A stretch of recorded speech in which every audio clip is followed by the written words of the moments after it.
Hello मेरे प्यारे दोस्तों, welcome to Elite Institute official channel पर। लॉकडाउन की वजह से क्या हुआ कि ऑफलाइन हम लोग क्लास नहीं ले पाए हैं, तो बेहतर है कि ऑनलाइन ही घर पे बैठकर ही पढ़ें, क्योंकि ऐसी महामारी है, ऐसी बीमारी है जिसको इन्फेक्शन के कारण इतना तेज इसकी चैन मजबूत होती जा रही है कि पकड़ना बहुत ही मुश्किल है। तो हम घर पे रहें, अच्छे से रहें, स्टे होम और स्टे सेफ। इसके साथ हम इंग्लिश की आज हम क्लास स्टार्ट कर रहे हैं आपकी। और सबसे पहले कोई भी एग्जाम अगर हमें तैयारी करनी हो, सबसे पहले हमें इसकी रास्ता पता होना चाहिए, उसके बारे में सिलेबस चीज़ें पता होनी चाहिए और किस प्रकार प्रश्न पूछे जा रहे हैं यूपी बोर्ड एग्जाम के नेचर में, वो हम यहाँ से अच्छे से समझेंगे। और आइए हम देखते हैं क्लास 12 यानी यूपी बोर्ड की क्लास 12 की आज हम इंग्लिश सिलेबस के बारे में जानेंगे। और यहाँ पे ये जो इंग्लिश सिलेबस है आपकी डिवाइडेड इन 2 सेक्शंस। ये जो पेपर है अकॉर्डिंग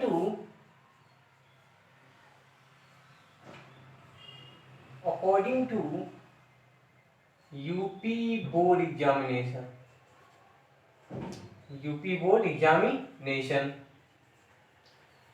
तो ये जो पेपर है आपका इंग्लिश का क्लास 12 का, इसको 2 भागों में डिवाइड किया गया है वो यूपी बोर्ड के अकॉर्डिंग। ये paper divided by section A और सेक्शन बी। सेक्शन ए की जो पूछे जाते हैं 50 मार्क्स के क्वेश्चन पूछे जाते हैं और सेक्शन बी के भी 50 मार्क्स के क्वेश्चन पूछे जाते हैं। अब देखिए सेक्शन ए में किस प्रकार के क्वेश्चन पूछे जाते हैं। तो सेक्शन ए में जो पहला जो हमारा आधार बनता है वो हमारा होता है लिटरेचर। अब लिटरेचर में क्या क्या चीजें आती हैं वो हम अच्छे से समझते हैं। लिटरेचर में देखिए हमारी 4 चीजें। फर्स्ट हमारी चीजें है प्रोज, सेकंड हमारा आ जाता है पोएट्री, थर्ड हमारा आ जाता है शॉर्ट स्टोरीज एंड फोर्थ आपका आ जाता है क्या भैया, the merchant of Venice.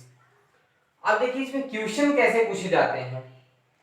Total इसमें प्रोज में हमारे 7 लेसन होते हैं, पोएट्री में हमारे टोटल 10 लेसन होते हैं, शॉर्ट स्टोरीज में हमारे लेसन नंबर 4 होते हैं और प्ले हमारे एक नाटक है। प्ले, यहाँ प्ले का मतलब खेल मत समझ लेना, यहाँ प्ले का मतलब एक नाटक है और उस नाटक का नाम क्या है, द मर्चेंट ऑफ वेनिस।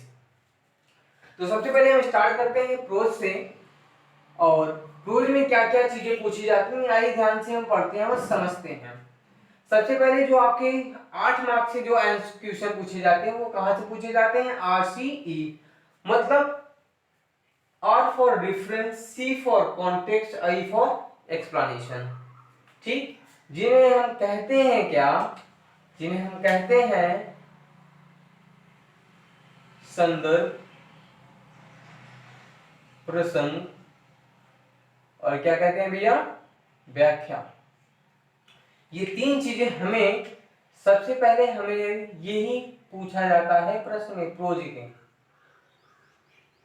ठीक, और जैसे आप लोगों ने हिंदी में देखा होगा संदर्भ प्रसंग व्याख्या लिखना होता है हिंदी में, सेम उसी प्रकार हमें इंग्लिश के 12th में भी यही चीज हमें रेफरेंस और कॉन्टेक्स्ट एक्सप्लेनेशन वहां पे रिटर्न करना होता है। इसके साथ ही साथ हम दूसरा जो बात करेंगे शॉर्ट टाइप आंसर, यानी इसी प्रोज के जो क्वेश्चन पूछे जाएंगे वो शॉर्ट में पूछे जाएंगे, नॉट मोर देन 30 वर्ड्स। इन्हें हमें 30 वर्ड से अधिक नहीं लिखना है। और ये कितने मार्क्स के बनेंगे हमारे, ये हमें 4 मार्क्स के आएंगे। 2 ऑप्शन होगा, आपको एक कंपलसरी होगा, एक को आप रिटर्न करेंगे तो आपके 4 मार्क्स क्लियर हो जाएंगे।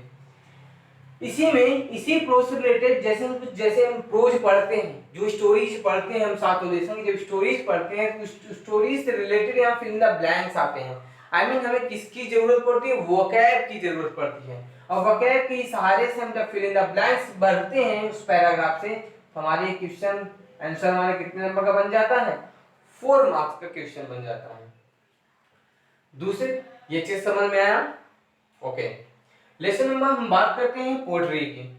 पोएट्री में सेम फर्स्ट क्वेश्चन किसके अकॉर्डिंग, प्रोज के अकॉर्डिंग, यानी RCE और for reference context and explanation. ये भी हमारे कितने मार्क्स की भैया, 8 मार्क्स के। दूसरा जो क्वेश्चन बनता है हमारा फिगर ऑफ स्पीच।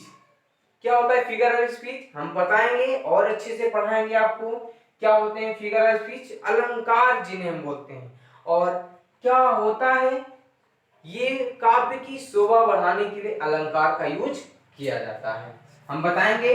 लेकिन इस अलंकार से क्या कितने नंबर के क्वेश्चन हमारे पुटअप किए जाते हैं? 4 मार्क्स के। सेंट्रल आइडिया, सेंट्रल आइडिया क्या होता है? इन्हीं पोएट्री के जो 10 की 10 लेसन है, इनका भाव क्या है वो यहाँ पूछता है। इनका क्या पूछता है? भाव। आखिर कहना क्या चाहते हैं उनके बारे में यहाँ एक छोटा सा समरी के रूप में यहाँ पे रिटेन करना होता है। वही हमारा क्या होता है? Central idea. ये कितने मार्क्स के क्वेश्चन बनते हैं? 6 मार्क्स के। आइए हम थर्ड की बात करते हैं, लेसन। अब यहाँ पे शॉर्ट स्टोरीज की बात करते हैं। तो शॉर्ट स्टोरी में टोटल कितने लेसन है? 4 लेसन है। अब लेकिन यहाँ से क्वेश्चन कितने नंबर के बनते हैं भाई? 8 नंबर के। अब वो किस टाइप के? शॉर्ट टाइप आंसर के। इसमें भी कंडीशन है, क्या condition? Not more than 30 words. अब यहाँ भी आपको 3 ऑप्शन होगा यहाँ पे, जिसमें 2 आपको कंपलसरी होगा। Each gate each 4 marks. ठीक, यहाँ देखिए। दूसरा देखिए, अब यहाँ पे लास्ट में बात करते हैं लिटरेचर की। जो हमारा प्ले आ जाता है, एक नाटक हो जाता है, उस नाटक से रिलेटेड हमें क्या, इसका इंट्रोडक्शन पूछ सकता है, इसकी समरी पूछ सकती है, या इसमें जितने भी प्लेयर हैं, यानी इस नाटक में जितने भी नाटककार हैं, प्लेयर जितने भी हैं, उनके कैरेक्टर के बारे में पूछा जाएगा, या तो उनके लॉन्ग टाइम आंसर देगा। यहाँ पे लॉन्ग टाइम जो क्वेश्चन आएगा 2 आएगा आपको, और एक कंपलसरी होगा। अगर आप एक अच्छे से करते हैं, उसका रिटर्न करते हैं, तो आप 8 मार्क्स के नंबर आपको क्या हो जाएंगे? आपके एग्जाम में जुड़ जाएंगे। और एक प्रश्न, ये पहले यहाँ पे क्या था, 2017 में या 18 में आपको यहाँ लॉन्ग भी दिया जाता था, लेकिन वो सिस्टम यहाँ से क्या कर दिया गया? खत्म कर दिया गया।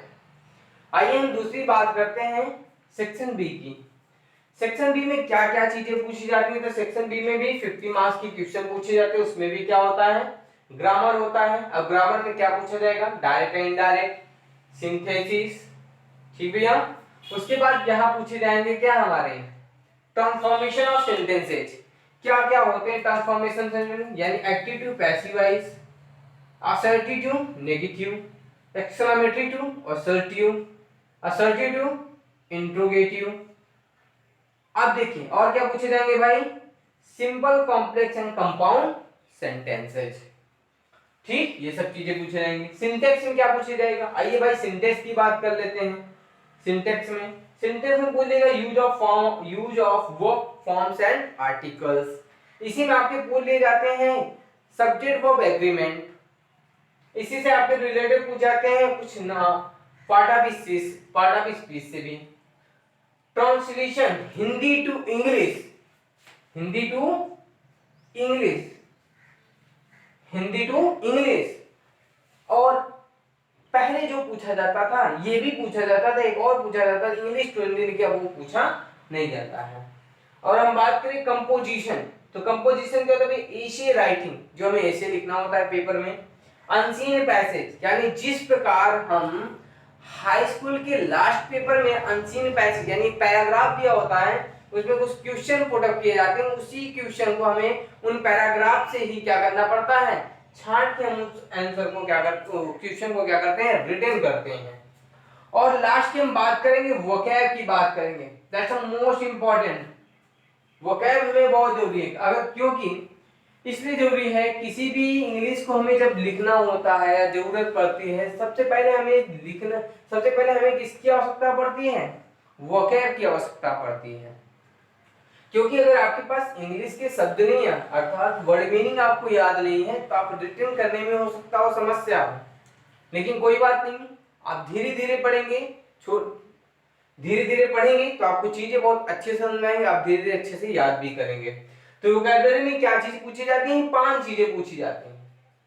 कितनी चीजें पूछी जाती है भैया? 5 चीजें। कौन कौन से? फर्स्ट बोलना synonyms, first, second antonyms, third one word substitutions, and fourth idiom and phrases, और लास्ट आपको जो 5th नंबर होमोफोन्स।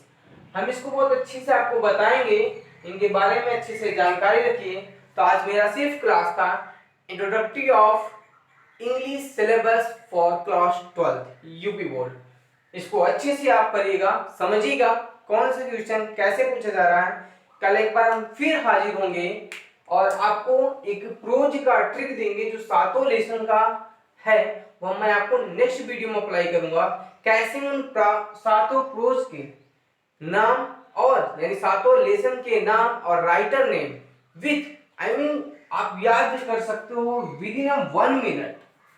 1 मिनट के अंदर आपके सात के सातों लेसन मुंह पे होंगे। लेकिन कब? प्रैक्टिस से। सिर्फ आपको एक बार ध्यान से पढ़ना है, बाकी सातों चैप्टर के नाम याद रहेंगे दिमाग में, तो आपको एब्सोल्युटली पूरी तरीके से राइटर नेम और सातों लेसन के नाम आसानी से याद रहेंगे। तो हम नेक्स्ट वीडियो की बात करेंगे ट्रिक के साथ, अच्छे से याद भी कर लीजिएगा। तो thanks to all of you, keep learning, keep practising, keep smiling, your English guru is signing of.